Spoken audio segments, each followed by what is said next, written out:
नमस्कार दोस्तों। आज की कहानी है ब्रह्म का स्वांग, मुंशी प्रेमचंद द्वारा लिखित। स्त्री। मैं वास्तव में अभागिन हूँ, नहीं तो क्या मुझे नित्य ऐसे ऐसे घृणित दृश्य देखने पड़ते।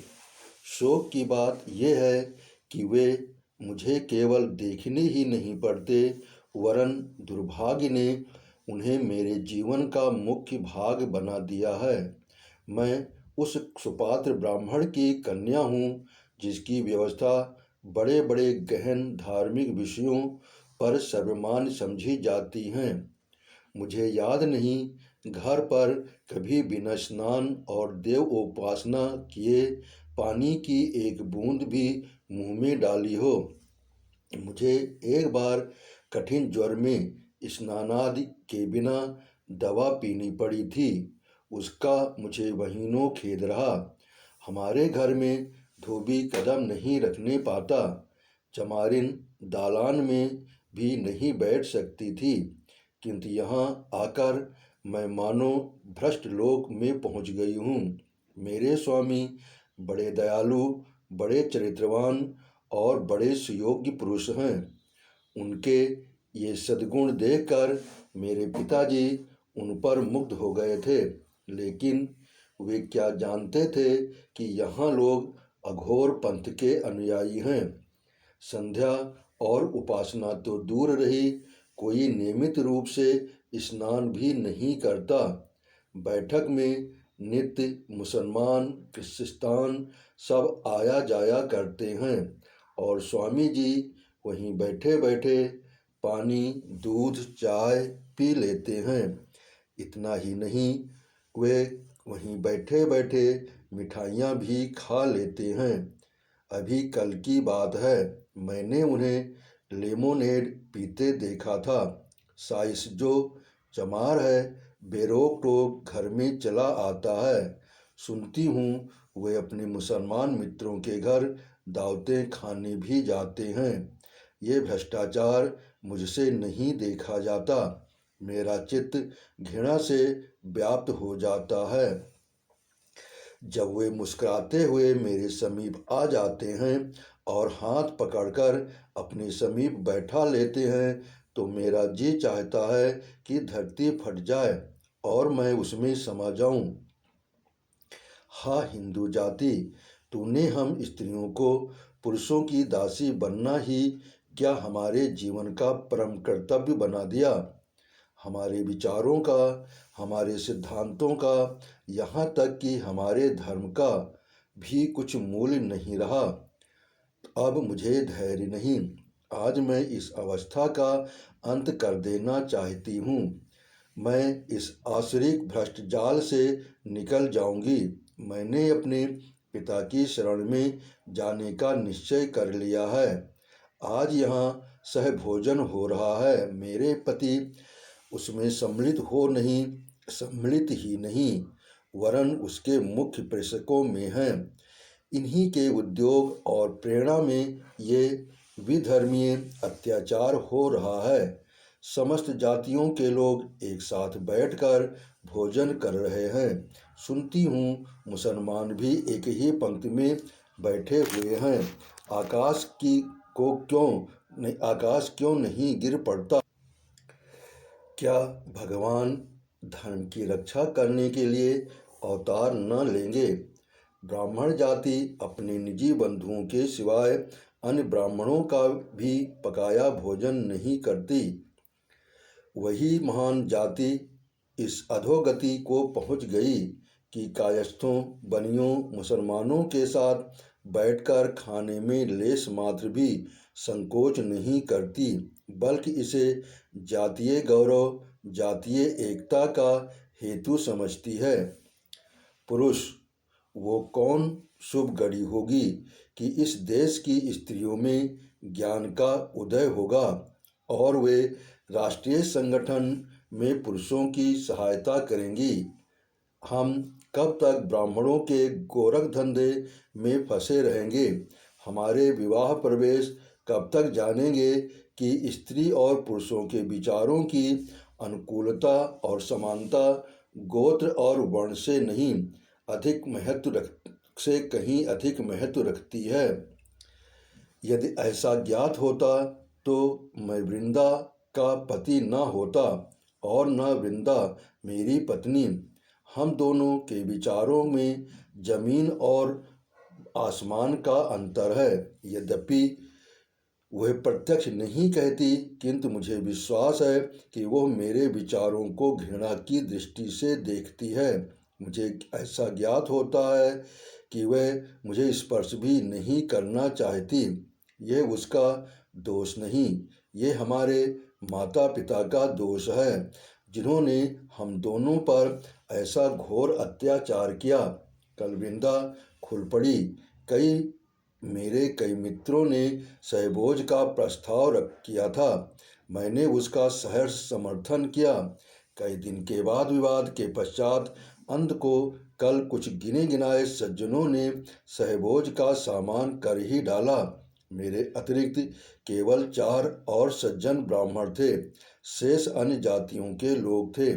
ये उदारता वृंदा के लिए असह्य हो गई।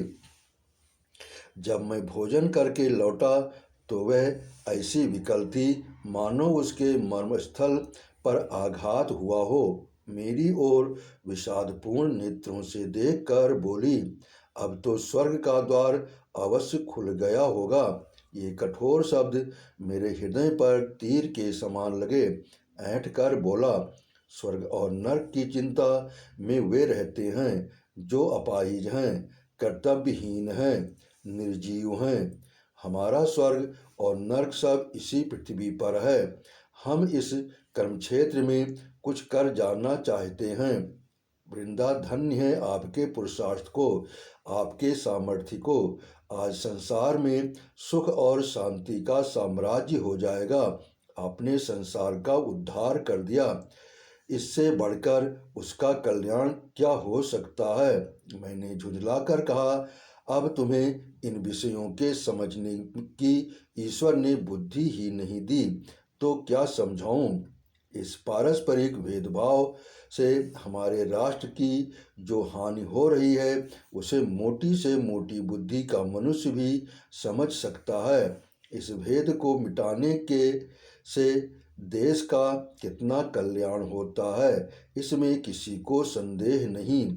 हाँ, जो जानकर भी अनजान बने उसकी बात दूसरी है।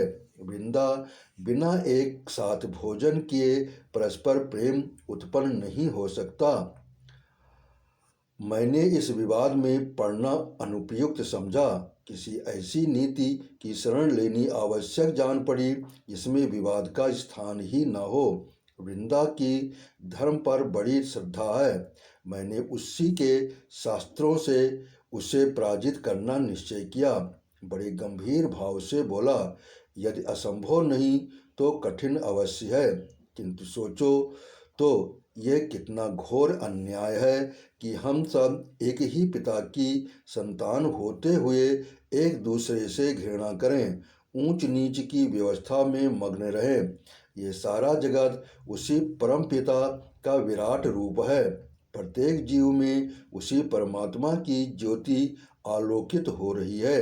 केवल इसी भौतिक पर्दे ने हमें एक दूसरे से पृथक कर दिया है।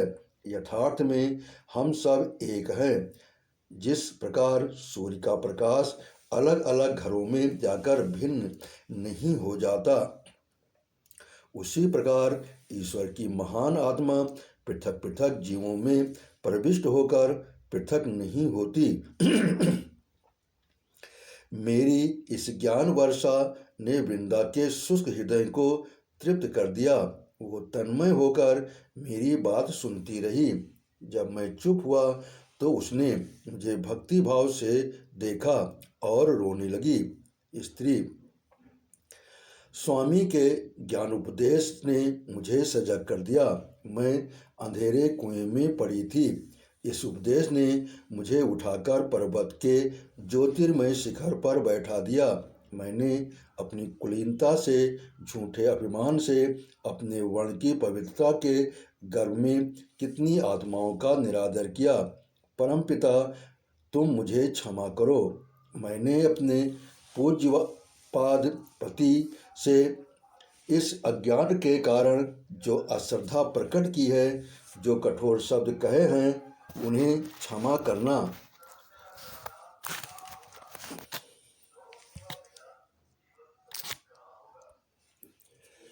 जब से मैंने ये अमृतवाणी सुनी है, मेरा हृदय अत्यंत कोमल हो गया है। नाना प्रकार की सदकल्पनाएं चित्त में उठती रहती हैं। कल धोबिन कपड़े लेकर आई थी। उसके सिर में बड़ा दर्द था। पहले मैं उसे उस दशा में देखकर कदाचित मौखिक संवेदना प्रकट करती अथवा मेहरी से उसे थोड़ा तेल दिलवा देती, पर कल मेरा चित्त विकल हो गया। कुछ मुझे ऐसा प्रतीत हुआ मानो ये मेरी बहन है। मैंने उसे अपने पास बैठा लिया और घंटे भर तक उसके सिर में तेल मलती रही। उस समय मुझे जो स्वर्गीय आनंद हो रहा था वो अकथनीय है। मेरा अंतःकरण किसी प्रबल शक्ति के वशीभूत होकर उसकी ओर खिंचा चला जाता था। मेरी ननद ने आकर मेरी इस व्यवहार पर कुछ नाक-भौं चढ़ाई, पर मैंने लेश मात्र भी परवाह न की। आज प्रातःकाल कड़ाके की सर्दी थी। हाथ पांव गले जाते थे। मेहरी काम करने आई तो खड़ी कांप रही थी। मैं लिहाफ ओढ़े अंगीठी के सामने बैठी हुई थी। इस पर भी मुंह बाहर निकालते न बनता था। मेहरी की सूरत देखकर मुझे अत्यंत दुख हुआ। मुझे अपनी स्वार्थवृत्ति पर लज्जा आई। इसके और मेरे बच्चे में क्या भेद है? इसकी आत्मा में उसी प्रकार की ज्योति है। ये अन्याय क्यों? क्यों? इसीलिए कि माया ने हम में भेद कर दिया है। मुझे कुछ और सोचने का साहस नहीं हुआ। मैं उठी, अपनी ऊनी चादर लाकर मेहरी को ओढ़ा दी और उसे हाथ पकड़कर अंगीठी के पास बैठा लिया। इसके उपरांत मैंने अपना लिहाफ रख दिया और उसके साथ बैठकर बर्तन धोने लगी। वह सरल हृदय मुझे वहाँ से बार बार हटाना चाहती थी। मेरी ननद ने आकर मुझे कौतूहल से देखा और मुंह इस प्रकार बनाकर चली गई मानो मैं क्रीड़ा कर रही हूँ। सारे घर में हलचल पड़ गई और इस जरा सी बात पर हमारी आँखों पर कितने मोटे पर्दे पड़ गए हैं। हम परमात्मा का कितना अपमान कर रहे हैं। पुरुष कदाचित मध्य पथ पर रहना नारी प्रकृति ही है, नहीं है, प्रकृति में नहीं है। वह केवल सीमाओं पर ही रह सकती है। वृंदा कहाँ तो अपनी कुलीनता और अपनी कुल मर्यादा पर जान देती थी, कहाँ अब साम्य और सहिष्णुता की मूर्ति बनी हुई है। मेरे उस सामान्य उपदेश का यह चमत्कार है। अब मैं भी अपनी प्रेरक शक्तियों पर गर्व कर सकता हूँ। मुझे उसमें कोई आपत्ति नहीं है कि वह नीच जाति की स्त्रियों के साथ बैठे, हंसे और बोले, उन्हें कुछ पढ़कर सुनाए, लेकिन उनके पीछे अपने को बिल्कुल भूल जाना भी मैं कदापि पसंद नहीं कर सकता। 3 दिन हुए। मेरे पास एक चमार अपने जमींदार पर नालिश करने आया था। निसंदेह जमींदारों में उसके साथ ज्यादती की थी, लेकिन वकीलों का काम मुफ्त में मुकदमे दायर करना नहीं। फिर एक चमार के पीछे एक बड़े जमींदार से बैर करूं, ऐसे तो वकालत कर चुका। उसके रोने की भनक वृंदा के कान में पड़ गई। बस वो मेरे पीछे पड़ गई और उस मुकदमे को जरूर लो, मुझसे तर्क वितर्क करने को उद्यत हो गई। मैंने बहाना करके उसे किसी प्रकार टालना चाहा, लेकिन उसने मुझसे वकालतनामे पर हस्ताक्षर कराकर तब फिंड छोड़ा। उसका परिणाम ये हुआ कि पिछले 3 दिन मेरे यहाँ मुफ्तखोर मुवक्किलों का तांता लगा रहा और मुझे कई बार वृंदा से कठोर शब्द में बातें करनी पड़ी। इसी से प्राचीन काल के व्यवस्थाकारों ने स्त्रियों को धार्मिक उपदेशों का पात्र नहीं समझा था। उनकी समझ में ये नहीं आता कि प्रत्येक सिद्धांत का व्यवहारिक रूप कुछ और ही होता है। हम सभी जानते हैं कि ईश्वर न्यायशील है, किंतु न्याय के पीछे अपनी परिस्थितियों को कौन भूलता है।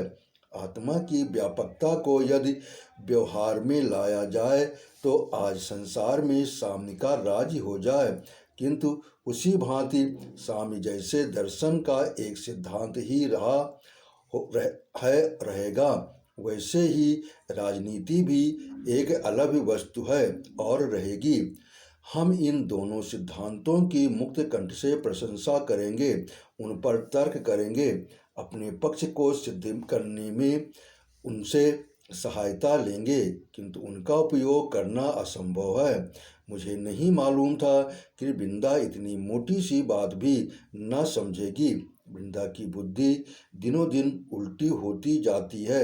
आज रसोई में सबके लिए एक ही प्रकार के भोजन बने। अब तक घर वालों के लिए महीन चावल पकते थे, तरकारियां घी में बनती थीं, दूध मक्खन आदि दिया जाता था। नौकरों के लिए मोटा चावल, मटर की दाल और तेल की भाजियां बनती थीं। बड़े बड़े रईसों के यहाँ भी यही प्रथा चली आती है।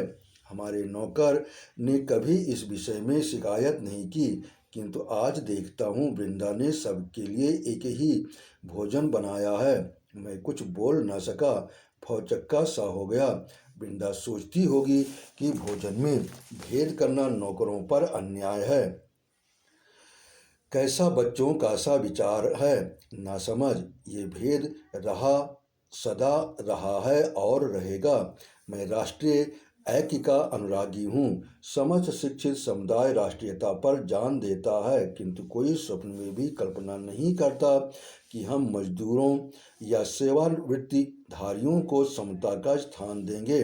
हम उनमें शिक्षा का प्रचार करना चाहते हैं, उनको दीन अवस्था से उठाना चाहते हैं। ये हवा संसार भर में फैली हुई है, पर इसका मर्म क्या है ये दिल में भी समझते हैं, चाहे कोई खोल कर न कहे। इसका अभिप्राय यही है कि हमारा राजनैतिक महत्व बढ़े, हमारा प्रभुत्व उदय हो, हमारे राष्ट्रीय आंदोलन का प्रभाव अधिक हो।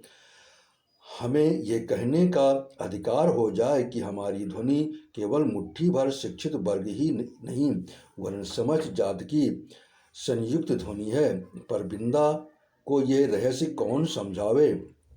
स्त्री कल मेरे पति महाशय खोल पड़े, इसीलिए मेरा चित्त खिन्न है। प्रभो, संसार में इतना दिखावा, इतनी स्वार्थपरता है, हम इतने दीन घातक हैं। उनका उपदेश सुनकर मैं उन्हें देवतुल्य समझने लगी थी। आज मुझे ज्ञात हो गया कि जो लोग एक साथ 2 नाव पर बैठना जानते हैं वे ही जाति के हितैषी कहलाते हैं। कल मेरी ननद की विदाई थी, वे ससुराल जा रही थी। बिरादरी की कितनी ही महिलाएं निमंत्रित थीं। वे उत्तम उत्तम वस्त्राभूषण पहने कालीनों पर बैठी हुई थीं। मैं उनका स्वागत कर रही थी। निदान मुझे द्वार के निकट कई स्त्रियां भूमि पर बैठी हुई दिखाई दीं, जहां इन महिलाओं की जूतियां और स्लीपरें रखी हुई थीं। वे बेचारी भी विदाई देखने आई थीं। मुझे उनका यहाँ बैठना अनुचित जान पड़ा। मैंने उन्हें भी लाकर कालीन पर बैठा दिया। इस पर महिलाओं में मटकियाँ होने लगीं और थोड़ी देर में वे सब किसी न किसी बहाने से एक एक करके चली गईं। मेरे पति महाशय से किसी ने ये समाचार कह दिया। वे बाहर से क्रोध से भरे हुए आए और आंखें लाल करके बोले, ये तुम्हें क्या सूझी है? क्या हमारे मुंह में कालिख लगवाना चाहती हो? तुम्हें ईश्वर ने इतनी बुद्धि भी नहीं दी कि किसके साथ बैठना चाहिए। भले घर की महिलाओं के साथ स्त्रियों को बैठा दिया। वे अपने मन में क्या कहती होंगी। तुमने मुझे मुंह दिखाने लायक ही नहीं छोड़ा। छी छी, मैंने सरल भाव से कहा। इससे महिलाओं का तो क्या अपमान हुआ। आत्मा तो सबकी एक ही है। आभूषणों से आत्मा तो ऊंची नहीं हो जाती। पति महाशय ने होंठ चबाकर कहा, चुप भी रहो, बेसुरा राग अलाप रही हो। बस वही मुर्गी की एक टांग। आत्मा एक है, परमात्मा एक है। न कुछ जानो न बूझो, सारे शहर में नक्को बना दिया। उस पर और बोलने को मरती हो। उन महिलाओं की आत्मा को कितना दुख हुआ, कुछ इस पर भी ध्यान दिया। मैं विस्मित होकर उनका मुंह ताकने लगी। आज प्रातःकाल उठी तो मैंने एक विचित्र दृश्य देखा। रात को मेहमानों की झूठी पत्तल, सकोरे, दोने आदि बाहर मैदान में फेंक दिए गए थे। पचासों मनुष्य उन पत्तलों पर गिरे हुए उन्हें चाट रहे थे। हाँ, मनुष्य थे, वही मनुष्य जो परमात्मा के निजी स्वरूप हैं। कितने भी कुत्ते भी उन पत्तलों पर झपट रहे थे, पर वे कंगले कुत्तों को मार मार कर भगा देते थे। उनकी दशा कुत्तों से भी गई बीती थी। ये कौतुक देखकर मुझे रोमांच होने लगा। मेरी आंखों से अश्रुधारा बहने लगी। भगवान, ये भी हमारे भाई बहन हैं, हमारी आत्माएं हैं। उनकी ऐसी शोचनीय दीन दशा। मैंने तत्क्षण मैरी को भेजकर उन मनुष्यों को बुलाया और जितनी पूरी मिठाइयाँ मेहमानों के लिए रखी हुई थीं, सब पत्तलों में रखकर उन्हें दे दी। मैरी थर थर काँप रही थी। सरकार सुनेंगे तो मेरे सिर का बाल भी न छोड़ेंगे, लेकिन मैंने उसे ढांढस दिया। तब उसकी जान में जान आई। अभी ये बेचारे कंगले मिठाइयाँ खा ही रहे थे कि पति महाशय मुंह लाल किए हुए आए और अत्यंत कठोर स्वर में बोले, तुमने भंग तो नहीं खा ली? जब देखो एक न एक उपद्रव खड़ा कर देती हो। मेरी तो कुछ समझ में नहीं आता कि तुम्हें क्या हो गया है। ये मिठाइयाँ डोमड़ों के लिए नहीं बनाई गई थीं।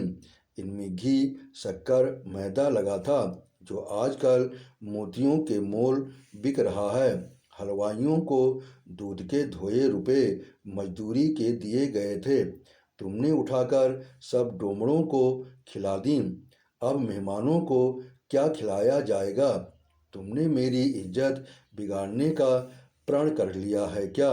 मैंने गंभीर भाव से कहा, आप व्यर्थ इतने क्रुद्ध होते हैं। आपकी जितनी मिठाइयाँ खिला दी हैं वो मैं मंगवा दूंगी। मुझसे ये नहीं देखा जाता कि कोई आदमी तो मिठाइयाँ खाए और कोई पत्तलें चाटे। डोमड़े भी तो मनुष्य ही हैं। उनमें, उनके जीव में भी तो उसी। स्वामी ने बात काट कर कहा, रहने भी दो, मरी तुम्हारी आत्मा। बस तुम्हारी ही रक्षा से आत्मा की रक्षा होगी। यदि ईश्वर की इच्छा होती कि प्राणी मात्र को समान सुख प्राप्त हो, तो उसे सबको एक दशा में रखने से किसने रोका था? वह ऊंच नीच का भेद होने ही क्यों देता है? जब उसकी आज्ञा के बिना एक पत्ता भी नहीं हिल सकता, तो इतनी महान सामाजिक व्यवस्था उसकी आज्ञा के बिना क्यों कर भंग हो सकती है? जब वह स्वयं सर्वव्यापी है, तो वह अपने ही को ऐसे ऐसे घृणोत्पादक अवस्थाओं में क्यों रखता है? जब तुम इन प्रश्नों का उत्तर नहीं दे सकती, तो उचित है कि संसार की वर्तमान रीतियों के अनुसार चलो। इन बेसिर पैर की बातों से हंसी और निंदा के सिवा और कुछ लाभ नहीं। मेरे चित्त की क्या दशा हुई, वर्णन नहीं कर सकती। मैं अवाक रह गई। हा स्वार्थ, हा मायान्धकार, हम ब्रह्म का भी स्वांग बनाते हैं। उसी क्षण मैं प्रति श्रद्धा और पति भक्ति का भाव मेरे हृदय से लुप्त हो गया। ये घर मुझे अब कारागार लगता है, किंतु मैं निराश नहीं हूँ। मुझे विश्वास है कि जल्दी या देर ब्रह्म ज्योति यहाँ अवश्य चमकेगी और वह इस अंधकार को नष्ट कर देगी। आपने कहानी सुनी, इसके लिए आपका बहुत बहुत धन्यवाद। आपने सब्सक्राइब किया, इसके लिए मैं दिल से आभारी हूँ।